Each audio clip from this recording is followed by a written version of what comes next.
So here's the thing. Do we have different Bibles? Is there a different Bible in Canada versus the US? Is there a different Bible in France? Well, it is in French, but is it a different Bible? No. Yet radically different perspectives on climate change. Where do these different perspectives come from? They do not come from the Bible. So where do these religiously sounding objections come from? They are window dressing. They are palatable excuses. For what? For I don't want to fix it. There might be something worth talking about in this clip. Let's get into things.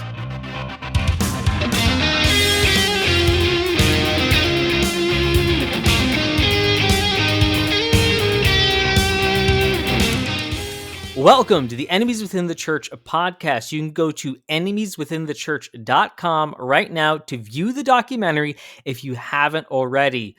Or you can click on the store icon at the top, buy a copy, give it to a friend. If you've already watched it, buy several copies.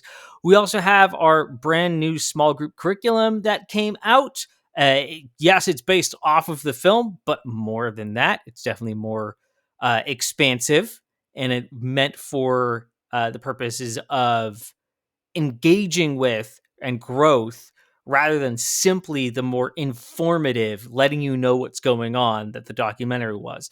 So it's a complement to that and expands upon it. Well worth it. Definitely should check that out. You can also go to EWTCnews.com. Again, EWTCnews.com. That stands for Enemies Within the Church News. To stay up to date on the things that we have going on. That includes articles that are a little bit more current events focused, although here at Enemies Within the Church, we want to be more about the analysis of things than simply just presenting what happened. So we try and give you that perspective on things to help you understand and break it down a little bit. Go there. This podcast is a part of that project, the continuing project of Enemies Within the Church. And make sure you stay tuned for all the fun announcements that will be coming out over time. We are not going away. We have lots of projects in the works. But before we get into this week's episode, I want to mention a couple things. First, what we're going to be doing today is not looking at a ridiculous clip and in a longer form going, wow, that's ridiculous. It's going to be pretty evident that it is ridiculous. But what we want to do here, what we try and do every time we look at something is break it down a little bit more to understand what's at play. We want to be able to understand it so that we can grow ourselves. We can be a little bit more aware of how these ideas are being infiltrating into the church, how to resist that, stand up to that. But also, a big one is understanding these things so that we can help the people that they are taking advantage of. We want to be strong, not just for ourselves, but for others. We want to rescue others from these deceptions. We also want to look at some of these more obvious things to prepare us to understand the less obvious things and help people, again, help other people understand what's going on. Hey, when they say X, Y, and Z, we need to know what they mean by that. Do you know what they mean by that?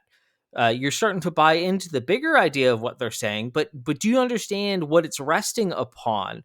Do you understand their actual beliefs, what they're actually trying to get you to believe? It's important to have this foundation. But I want to present something to you. We've looked at Preston Sprinkle several times over the past several weeks and even further out than that.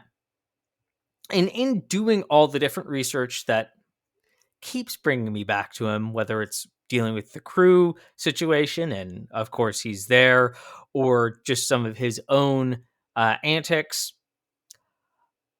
I've been doing a lot of research. And every time I dive into something from one of his ministries or something he's involved with, it's more ridiculous than the last.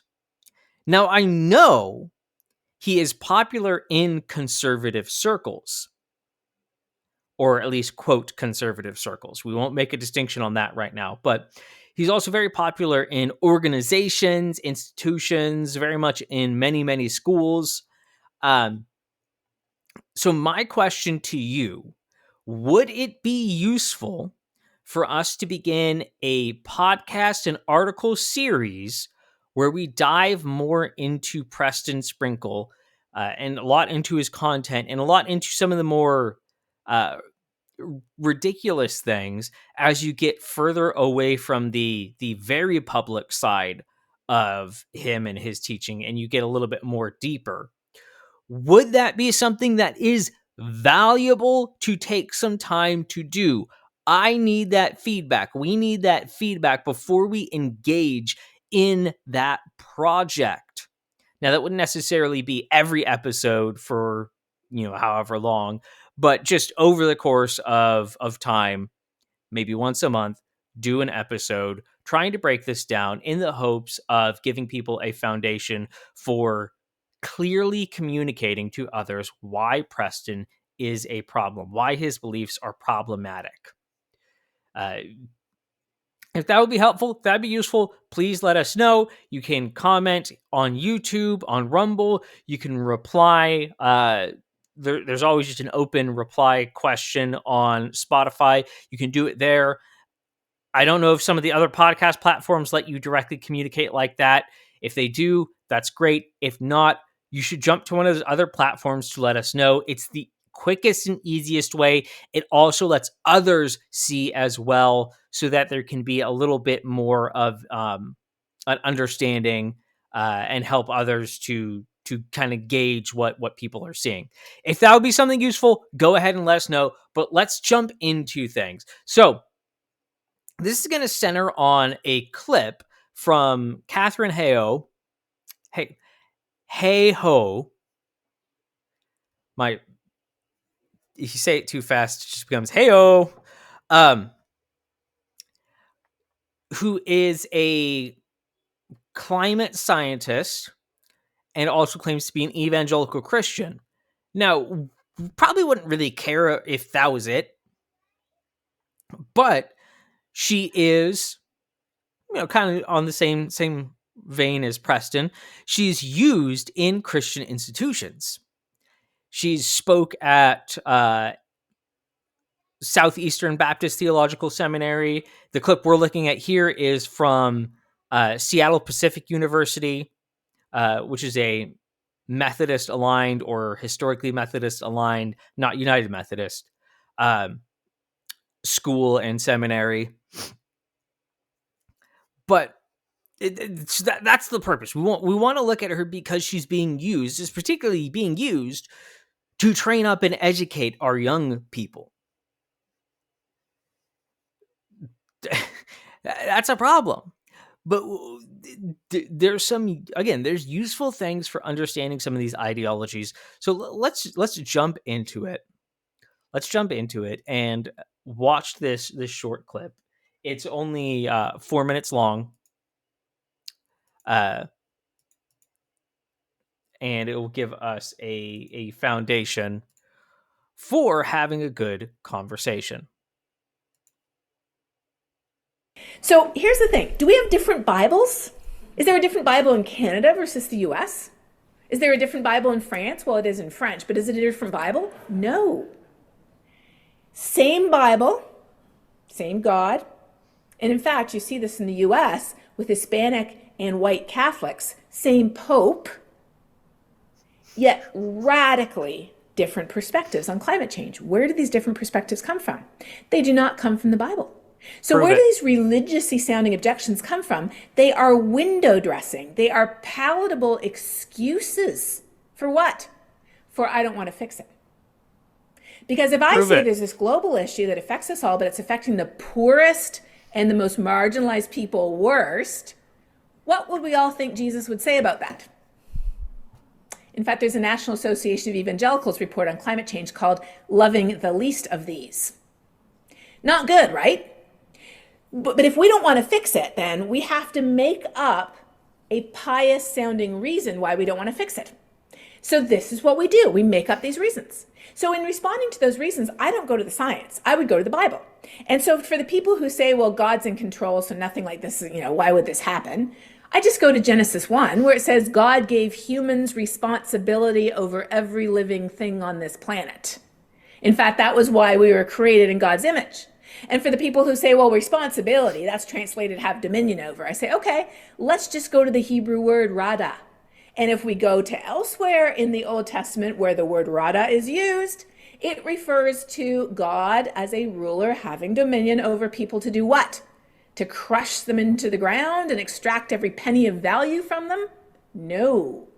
It says God will rada over them to listen to the cries of the needy, to help the helpless, to care for people. That is what that word means.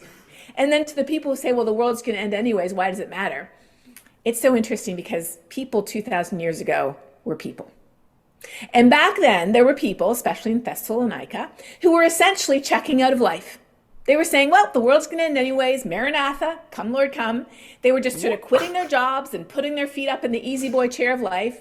And the Apostle Paul wrote to them and basically said, get a job, care for the widows and the poor, support your family. You don't know when the day and the time is. And in the meantime, paraphrasing a few things here, we are called to express our faith through love to others, like Jesus said his disciples were to be recognized. So there's no theological basis for any of this denial. It is all excuses, religiously sounding window dressing excuses to cover the real problem, which is my politics doesn't want to fix it. People have pinned their identity on, as the Bible calls it, the flesh, rather than who they are. So that's why when we do talk about these issues, as I talk about in that global weirding episode, we can address their objections on the surface, but we immediately have to pivot and address the underlying objections. And the underlying objections have nothing to do with God, sadly, and everything to do with I don't want to fix it because I'm afraid it means they would be taking away my truck, my car, my whatever, my something I care about would be taken away from me. And that's why we have to talk about how the fact that there are solutions that are good for us. There are solutions that give us more. There are solutions that help us be an even better version of who we already are. The solutions cannot be just about loss because we humans, we fear loss more than we value gain. And so when we show people that there are solutions that we can benefit from, our health, our well-being, even the economy, that addresses the underlying issue and the religiously sounding excuses go away. I'm sorry to kind of, like I said, we don't want to just make fun of things. That's not the purpose here. So I'm sorry, kind of burst out laughing, but even have watched this before, it still catches me so off guard that she'll just go right from we're going to take stuff away from you to but you'll have more. It's literally the you'll have nothing but you'll be happy. I can't believe that someone can be so just unaware and can be so absolutely condescending. And that's something that needs to be mentioned in this because when this clip was put out there by Woke Preacher Clips on Twitter, and you can look at responses, and a lot of people comment on this. So I want to address it, which is the eyes. She's got crazy eyes. And that is true. You can look at her and you can go, there's something wrong right now with this person. But rather than just simply saying she has crazy eyes, let's put a more constructive label on what is going on. So one, listen to the tone of her voice, because it's not just coming from her eyes. We as humans pick up on a lot of pieces of communication that go beyond the words that are being said. obviously facial expression, but tone of voice, just how someone's head is angled. All these little things come together and we pick them up subconsciously. They help us understand what the person is communicating. So it's not just the eyes, it's the whole attitude, the way she carries herself. And uh when she's talking about the people that she is against, she's very animated, higher up, wide-eyed, tone of voice becomes condescending, and again, even literally puts the head up to put a condescending, talking down to attitude on. It's very much the, you're so ridiculous, I'm not even going to give you the time of day, yet I'm going to get animated in responding to you.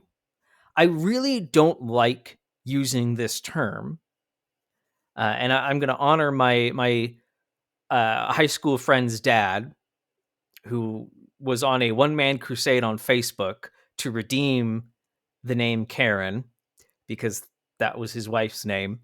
But it is that sort of attitude, that entitlement of, I can belittle you, not give you the time of day, yet at the same time, it's obvious that I'm incredibly upset by this. It's that sort of attitude, that attitude of, I must justify myself by tearing you down. Now, let's put a little bit more legs on that. Before we move on, let's put a little bit more legs on that. Last week, we talked about the 3D strategy: deny, deflect, discredit. She is very much operating in that paradigm. She's well, we don't really get the deny as much, especially since we're partway through a speech, but you can still see the idea that she doesn't even want to address the facts of the matter. She just wants to condescend. Obviously, very much going into deflect. What's the question at hand? That's irrelevant, because we can just, we don't have to do this, we don't have to do that, because these people are just wrong. And obviously that gets into discredit. She wants to paint her opponents as these just complete idiots that know nothing, and she is so much superior to the point where she doesn't need to actually provide substance for her claims, because these people are so far beneath. They're beneath logic, they're beneath reality, they're beneath the Bible even. They're so far gone. Now, one thing, we don't want to have that attitude. We don't want to have that attitude in anything we do. Life in general, but also in this fight against these different ideologies, the different, quote, woke ideologies. These expressions of cultural Marxism that have been infiltrating into the church. We don't want to have that attitude. We want to be, as Jude says, we want to be helping those who are being caused to doubt. We want to save others by snatching them out of the fire. And yeah, there is a time when we have to show mercy with fear, hating even the garment stained by the flesh. But we want to be really focused on the first two. We want to be rescuing people. We can't do that if our attitude is condescension. We can't play their game. It's okay at times to poke fun at the ridiculousness of something. There is a benefit to satire and humor, but we don't want to slip into simple condescension. We don't want to put ourselves up as superior, because we're not going to rescue anybody in that sense. We're not going to change anybody's minds. So that's what we want to do. We don't want to behave how she was behaving. Now, notice what she includes in there. She includes digs at different theological perspectives. She includes digs at capitalism, the exploiting people for money. She includes digs at ownership, private property, that these are things in the way of saving the climate. Uh, her presentation of the I don't want to go over this one, spend a bunch of time on it, but her presentation of what's going on in Thessalonians is, let's just call it a caricature. And the fact that she mockingly uses Maranatha is, frankly, I'd say a little bit offensive. Uh, we want to be hopeful in the coming of our Lord. Yeah, that's something that's I don't know. There's a very negative attitude she has that seems to go far beyond Christians, and it really becomes Christianity in general, and the Bible, and God, and God's word. There's an attitude there that's uncomfortable. Now, if you're someone who is, let's talk about this. If you're someone who is questioning some of these things, who's going, man, I don't know what to believe about the climate, and this person is an expert, and she's saying these things that, oh wow, on the science side of things, climate change, but on the theological as well, we're supposed to like care for the environment. In fact, that's why God made us, to care for the environment. Now, you're not going to have that. The person who's in that situation is not going to have that conscious thought, but that's just these sort of thoughts that can be operating in their mind. Well, how do we defeat this Marxist climate change attitude? What she's pushing, the solution to climate change is to implement socialism, to implement a Marxist philosophy, to take away private ownership of things, to, in fact, voluntarily surrender that for the sake of the sacredness of the planet. Because yes, she does present the planet as sacred. She presents it as something that is above humanity.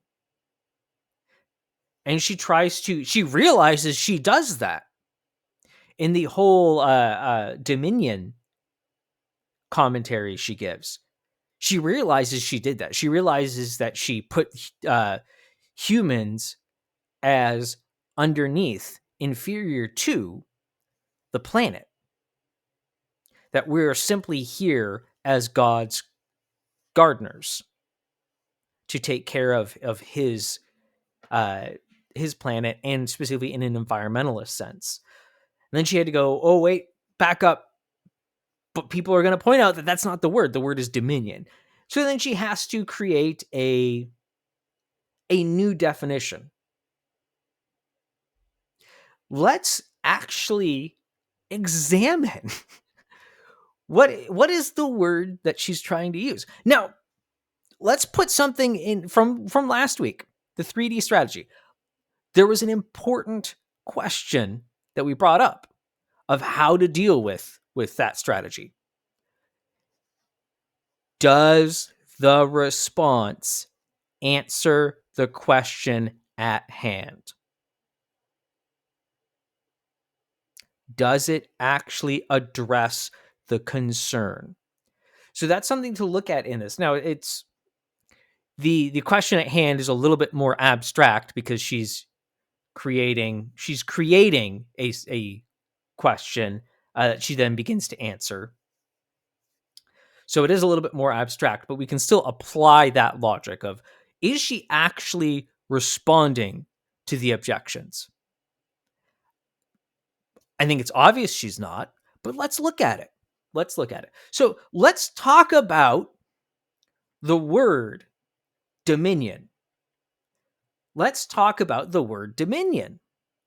Is she being honest about that, or is she being manipulative? Now, here's a question. How many of you would go, okay, yeah, she's getting it wrong? How many of you would do that? I'm assuming a lot of you would just assume she's wrong.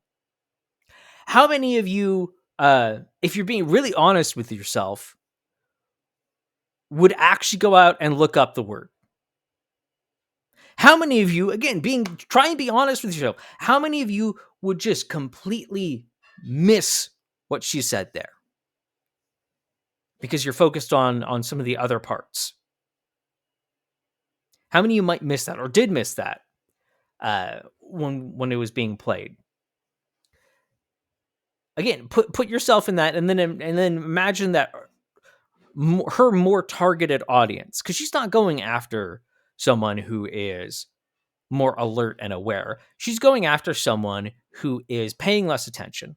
She's going after someone who is, well, from the greater Seattle area, who's been just beaten down with environmentalism, despite, oh my goodness, that area. The liberals ramble on about climate nonsense and then continuously build housing developments on some of the most fertile land in the country. Gosh, it's so frustrating. You really want to be an environmentalist? Let's support farmers. That's how you actually take care of things. But again, her target audience is the people that aren't going to fact check her. Her target audience is the people that might question her a little bit, but aren't going to really dig into it.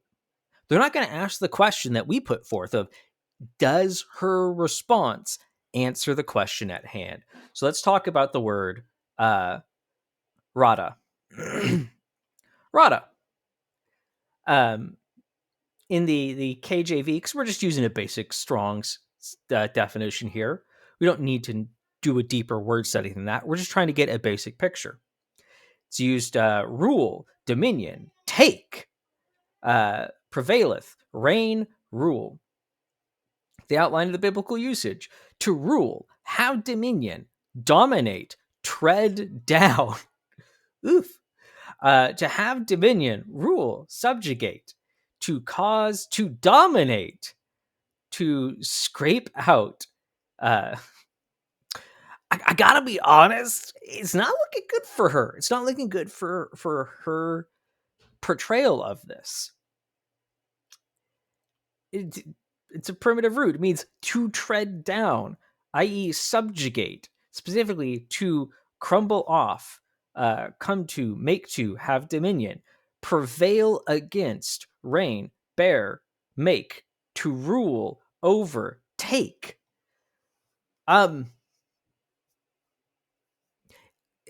Is this presentation of this word of it being a, God as a Marxist liberator that's coming to have dominion over, in the sense that let's expand on that a tiny bit, because she's presenting it in the style that Marxism has always been presented,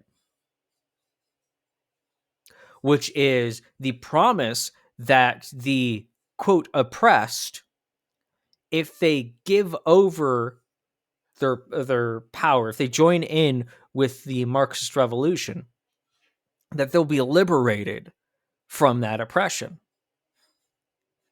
And that's how she's selling Rada. But what is the reality? The reality is that you get someone who takes an actual definition. Now, there are both good and bad definitions. There's good and bad usage of Rada, like most words. You can have a good leader, a bad leader. But they get a leader that actually fits the definition of Rada, and it's not a benevolent one. They get a Joseph Stalin. That's the lie of Marxism. It says, we'll save you, we'll liberate you from oppression, but then it only oppresses you more. But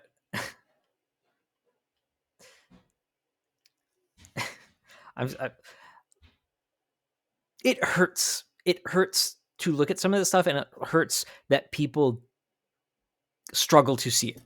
Struggle to see the manipulation, but worse than that, they struggle to see how that manipulation, these ideas, are not isolated. They have tendrils that snake out and are getting into so many other things. This is such a ridiculous, over the top, easy to see example, but it is not isolated. There are people that are pushing the boundaries when it comes to different ideologies, when it comes to a radical alarmist view of climate change. Now, we could talk about, some point we do need to talk about narrative counter narrative, because there's a problem that people fall into that actually hurts us quite a bit. We'll definitely talk about that in an episode, but we need to really understand the way that she's manipulating things. What does God define as man's dominion? Is it this, we just be there as these subtle caretakers, and we're subservient to nature? Well, again, we could, if you're looking at it on the video right now, you can see some of the usage of it. And God blessed them, and God said unto them, be fruitful, multiply, and replenish the earth, and subdue it. Okay, well, now we've got more than just rada. We've got subdue it, and have dominion over the fish of the sea, and over the fowl of the air, and over every living thing that moveth upon the earth.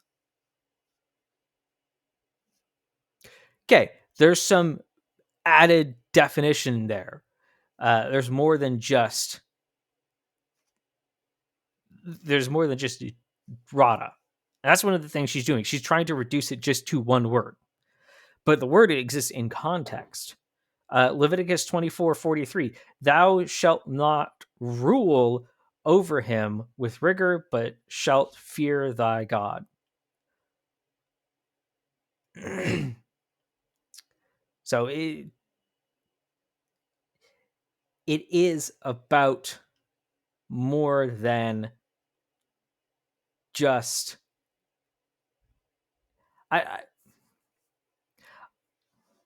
I'm not even clear on her definition of it, because she wants to simply point it in a direction, but again, because she can't go in the definition because she made one up. She only tries to give you a little bit. Leviticus 26:17, and I will set my face against you, and ye shall be slain before your enemies. They that hate you shall reign over you, shall rada over you, and ye shall flee where none pursueth you.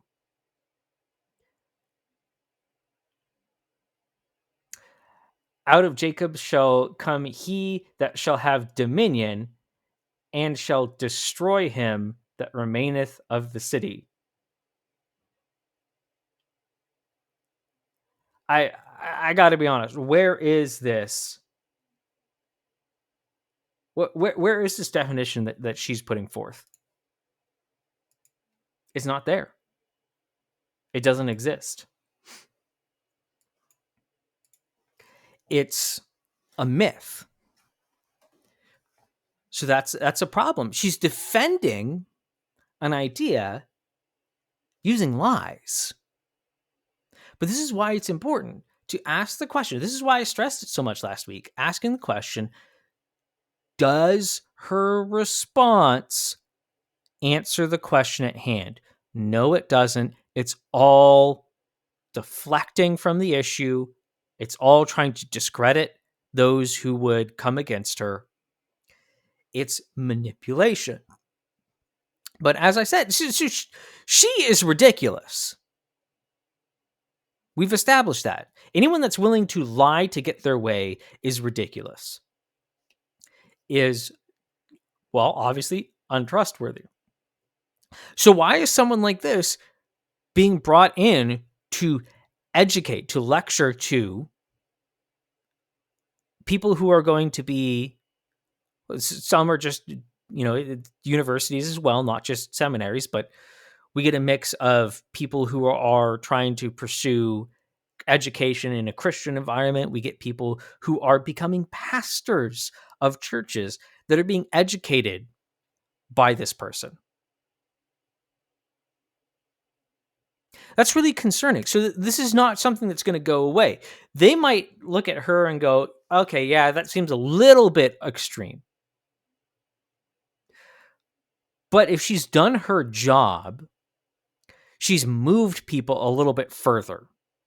She's got them to start asking wrong questions. This is an important, a key thing. They want you, the extreme versions want to get you to ask wrong questions.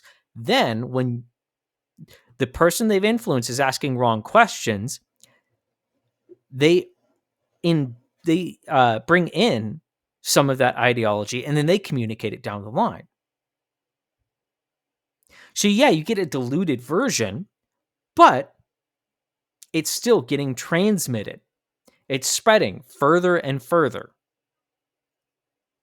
This is why we got to be careful. And this is why we can look at a ridiculous example, but then we go, okay, where is this popping up? Where is this popping up?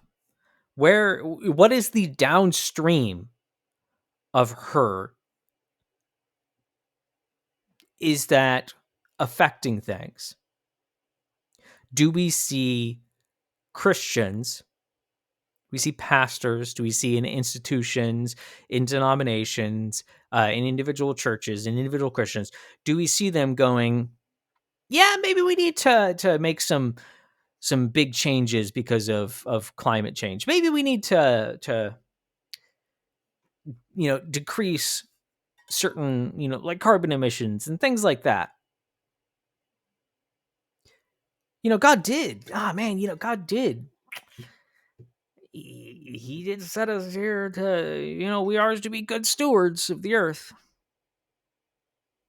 But there's a problem. They're asking some right things or commenting on some right things. Yeah, God did put us here.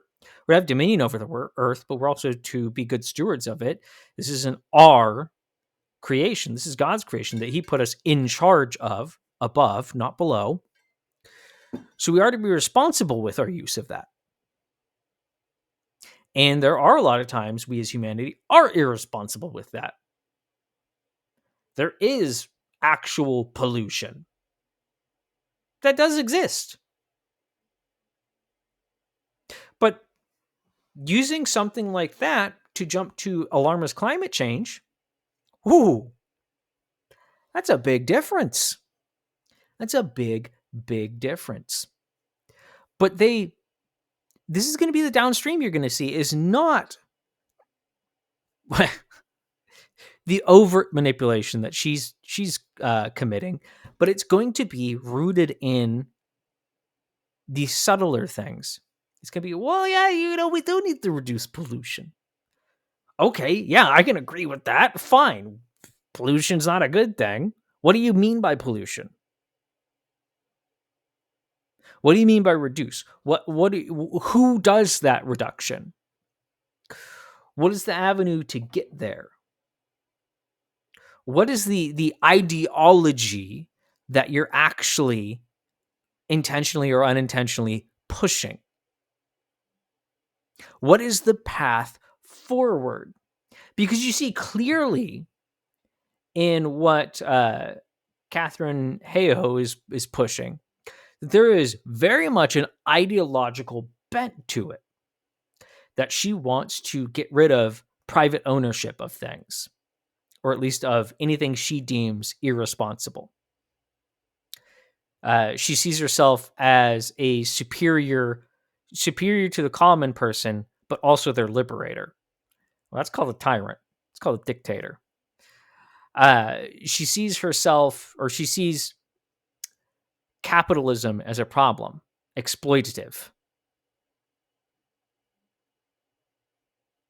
She sees the solution as very oppressive in order to end oppression.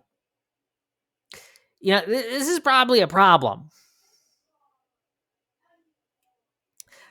But again, that flows downhill. The people that listen to her that absorb a little bit of it and then transmit that on. They're also absorbing a little bit of the ideology. This is why it's important, again, to ask questions like, does that actually respond to the criticism? But also ask questions by, what do you mean? What is the solution? You're talking about the problem, but what's the solution? This is something that you'll notice, and this is a good place to lean into when you see this starting to creep in, is what's the solution? Because the problem is that people that buy into a lot of this stuff kind of passively, they haven't bought into the solutions, so they have no solutions. The problem is then they toss the solution. Well, we need a solution. They toss it up the chain because someone up the chain brings the solution. And now you've got this person that's kind of sort of bought into it, but not really, but kind of. Well, then they look and go, oh, look, someone brought a solution. Let's go with that. That's how manipulation works. That's how this works. So your job is to be a link breaker. Your job is to stand in the gap and say, well, be clever about it. Be wise. Wise as serpent, instant as dove. Come in there when someone's talking about, this alarmist climate change. We need to do something about it. We have a biblical responsibility to it. Don't immediately treat them like you would Catherine here. Treat them as someone that Catherine's manipulated, someone that you need to rescue. Go, okay, well, what's this? What do you mean by X, Y, and Z? What do you mean by climate change? Climate's always changing. Climate change exists, but what do you mean by that? Oh, you mean alarmist, man-made climate change? Okay, that's something that hasn't been proven. Humanity changing things has not been proven. But it's good that we got that definition out there. What's the solution? How do you see us responding? What should we do?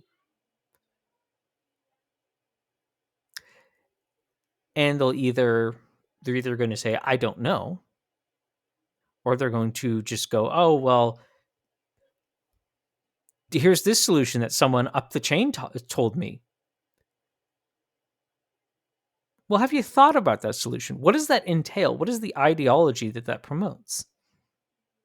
Is that a responsible solution? Is that a biblically responsible solution?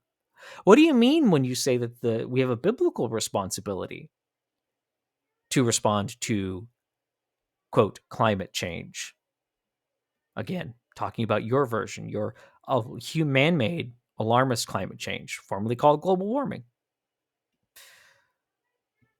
Now, obviously, I'm not giving you an actual conversation because I'm being a little bit dramatic with it for the sake of displaying some things, but walk the person through what they mean at every step, because they've likely not consciously thought through these things.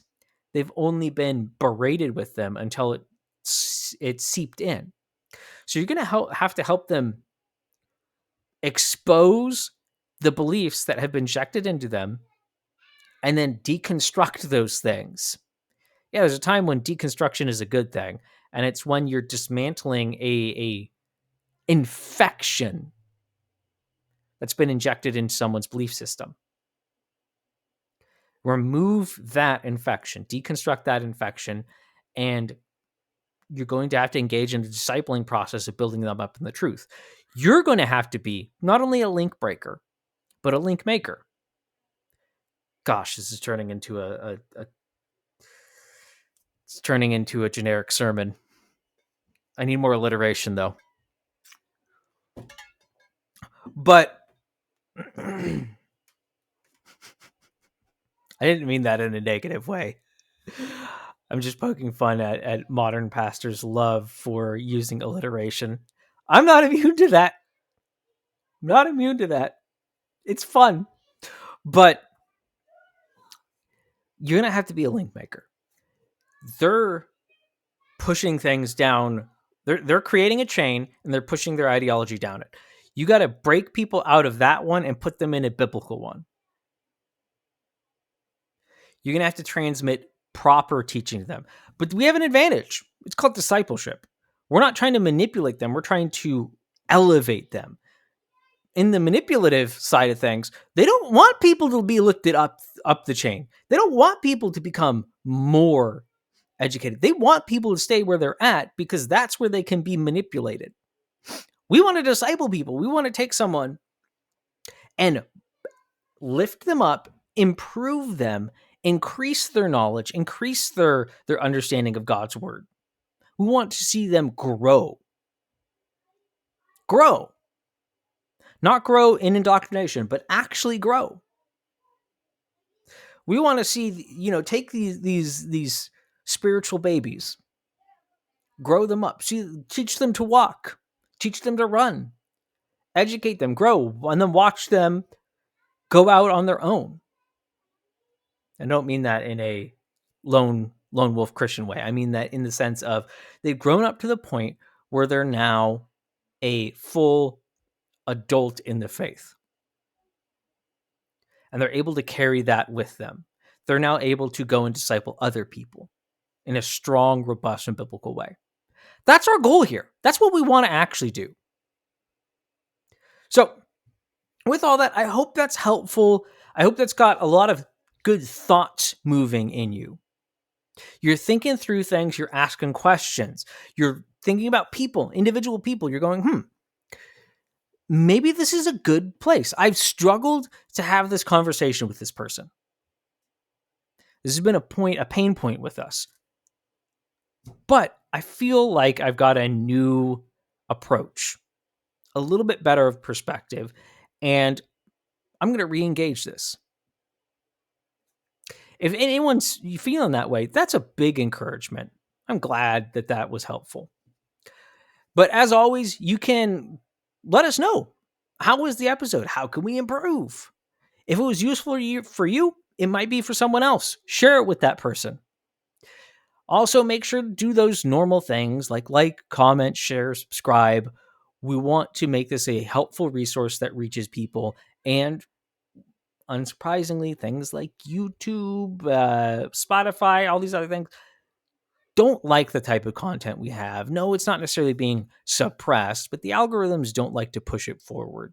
So if it is helpful to you, it's on you to make sure that it reaches more people.